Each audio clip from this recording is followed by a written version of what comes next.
What's up, everyone? Prison Meddler here, and I'm back with another album ranking, and it's going to be on Pantera.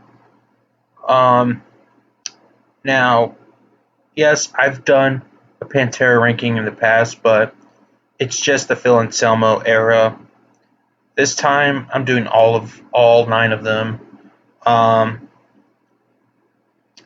Plus, my ranking has changed ever since then, like a whole lot. So, yeah, that's why I'm doing this ranking.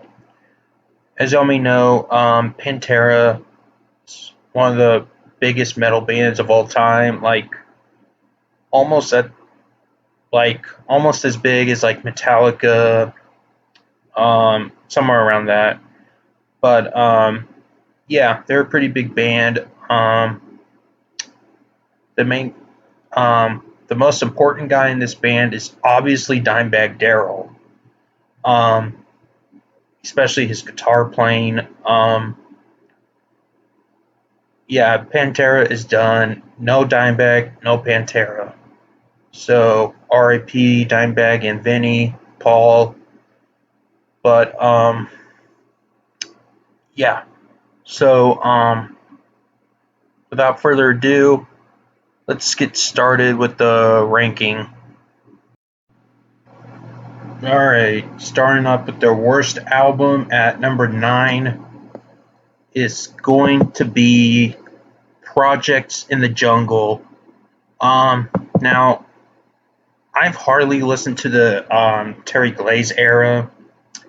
Back in their glam metal era. Um, so, but the reason why this is my least favorite, I just find Terry Glaze's vocals very irritating. But Dimebag's um, song playing was great though. Don't get me wrong. I just don't like Terry Glaze's vocals in this album. Plus, there's nothing really special about this album. So, there's really nothing much I can say about it. It sounds like a typical glam album. That's just all I have to say for this one. Okay, number 8 is going to be I Am the Night. Yes, their last album with Terry Glaze on vocals. Um, just like this one, even though vocals is not as irritating, I do like the song Hot and Heavy though. I thought that's a very catchy song. Um, but the rest I just don't really care for. I mean, I grew up with Pantera, but not this Pantera. So, yeah. So, I just have no words for this one. Typical glam album. Okay, now at number 7, this may piss some of y'all off a bit, but I'm gonna have to say their final album, Reinventing the Steel. Not a bad album at all. It's just that I just don't find um, I just don't find this album as much highlighting as their other 90s material. Even though this album is released in 2000, but I just don't. This is the one I go back the least out of the all Phil Anselmo albums era. So yeah, I never really cared for this one to be honest. But there's some really great songs on there, like Hellbound, Goddamn Electric, featuring Kerry King from Slayer. Yesterday, Don't Mean Shit, Revolution Is My Name, Death Rattle, Uplift, and I'll Cast a Shadow. But the reason I had to put this one at lower is because I don't think this album is as aspiring as the groove metal era, the popular era of Pantera. So this is why I have to put this at number 7. I do think this is a very solid album. I just don't think this album reached me as much as the golden eras of Pantera, if you know what I mean. But unfortunately, not the last album from Dimebag Darrell. Even though since he and Vinnie Paul did Damage Plan after that. Damage Plan could sound more like the next Pantera album, but unfortunately, it's some altercation with them and Phil. And no, I didn't put Damage Plan on this list mainly because it has, well, Damage Plan sounds a bit more like, it sounds a lot more like Pantera, except it has more like a new metal type sound. But we're not talking about Damage Plan. Or Hell Yeah. I'm doing Mudvayne, by the way, which Hell Yeah has singer Chad Gray on there. By the way, okay, since, but anyway, um, yeah, that's all I have to say. Solid album, but didn't reach me as much. Okay, number 6 is gonna be their debut album, Metal Magic. Um, I surprisingly liked this album whenever I first listened to it. Um, for some reason, I actually enjoy this one. It has that smooth sound, and I just love. I think it has the strongest guitar playing from Dimebag Darrell in the '80s era, in the glam era. I know many of you will put this as the worst, but for me, I think this is Terry. I think this is the best one in the Terry Glaze era. Um, the production just sounds too smooth. I like it. Um, Dimebag Darrell's guitar playing is amazing. The solos were so underrated, the songwriting as well. But unfortunately, it ended up at number 6.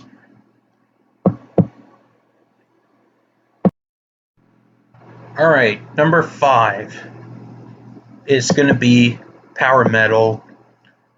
Yes, their first album with Phil Anselmo. This one they completely abandoned their glam metal sound, and it kind of sounds more like a new wave of British heavy metal type sound. It sounds so much like Judas Priest, and I'm really surprised by Phil's singing on this album. Um, by the way, this album has grown on me a lot more than it had last year. So yeah, I really like this album a lot. This album is so underrated. Um, for those who hate this album, I think this album deserves a second chance. Um, especially Bill's vocals. I was surprised that he could actually has the same singing as Rob Halford from Judas Priest. He actually has that type of vocals. Um, but yeah, amazing. Also amazing guitar playing from Dimebag as always. I actually like all songs, to be honest. I really enjoy this one. Okay, number 4 is may piss you off a bit, but not too bad. Gonna be Cowboys from Hell. Don't get me wrong, I adore this album, but I just like my top 3 more nowadays. But definitely a fuck. Sorry. Anyway, yeah, just a classic album. One of my favorite albums, metal albums in 1990.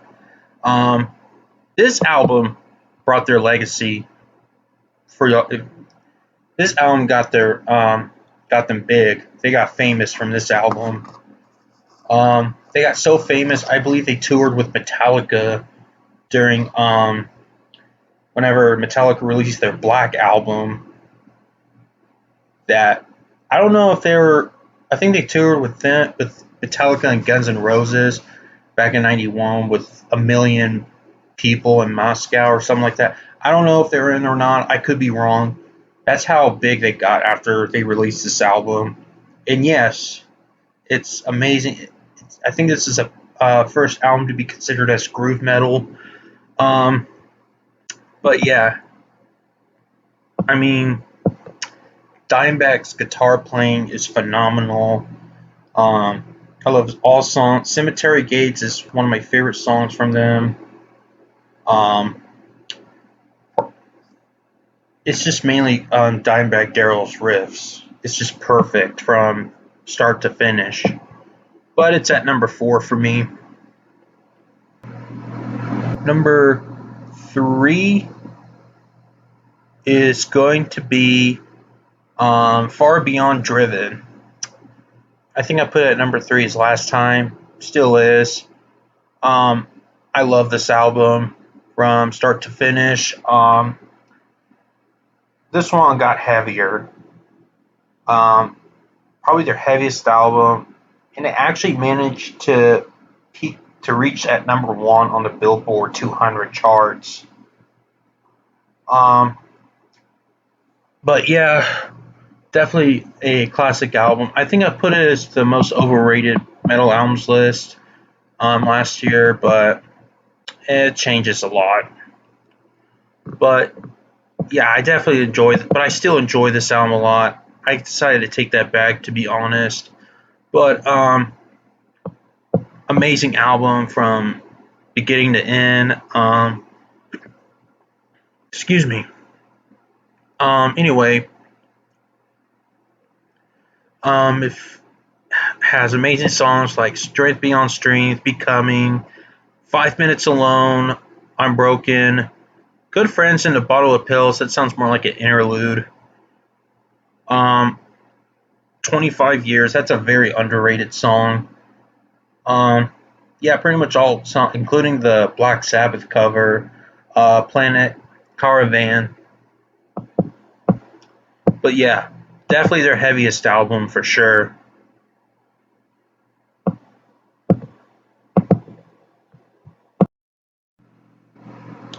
All right, number 2 is going to be Vulgar Display of Power. So, I mean, I know it used to be my favorite, but it's changed.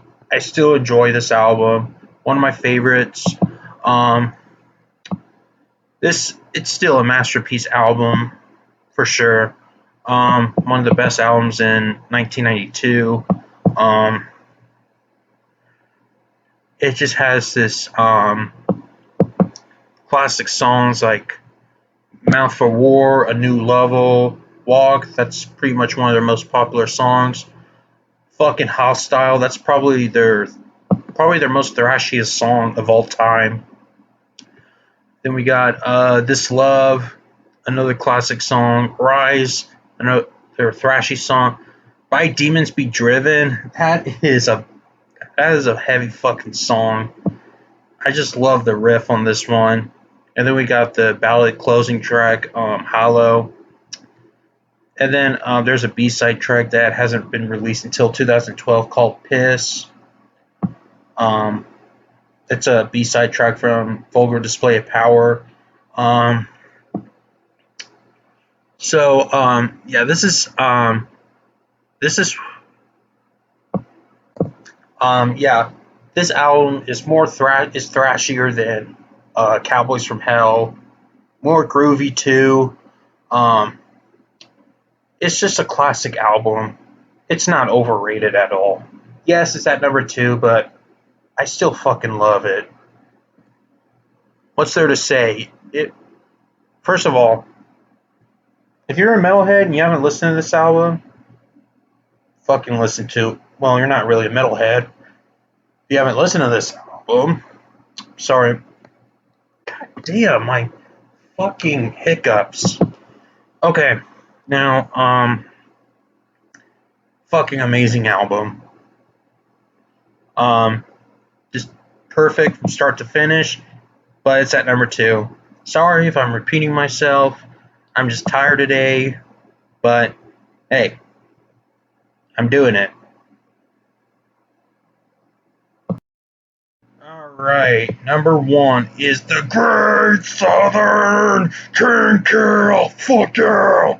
Um, yeah, fucking love this album. This is now my favorite Pantera album. Um, this is definitely their much. This is their most extreme album for sure. The songs. Um, it has this very high tempo sound, such including the songs like "Suicide No" Part Two. Um, every song, Great Southern Trendkill, War Nerve, Drag the Waters, another great song. Tens, 13 Steps to Nowhere. Suicide Note, that's a very dark song. Both parts.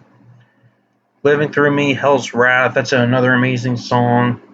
Floods, that's the best song from this album. This is one of my favorite Pantera songs of all time. And then The Underground in America and Reprise, Sandblasted Skin. It's pretty much a one song. The Underground in America and Sandblasted Skin. It's pretty much two. It's pretty much one song, but separated tracks. But I like the way how they ended with that, since I like the way how they fade out at the end of Sandblasted Skin, but and then the song isn't even over yet. You just wait like 2 minutes, and then the song fades back in. I like how they did that. So yeah, this is now my favorite Pantera album. I know it's a shocker that I put it at number one. Last time I put it, I think I put it at 4 or 3, but this is now at number one. It's dark, it's heavy, it's very extreme, it's aggressive, it's all of it. So yeah, they're and it's a pretty experimental album too. Their most experimental album.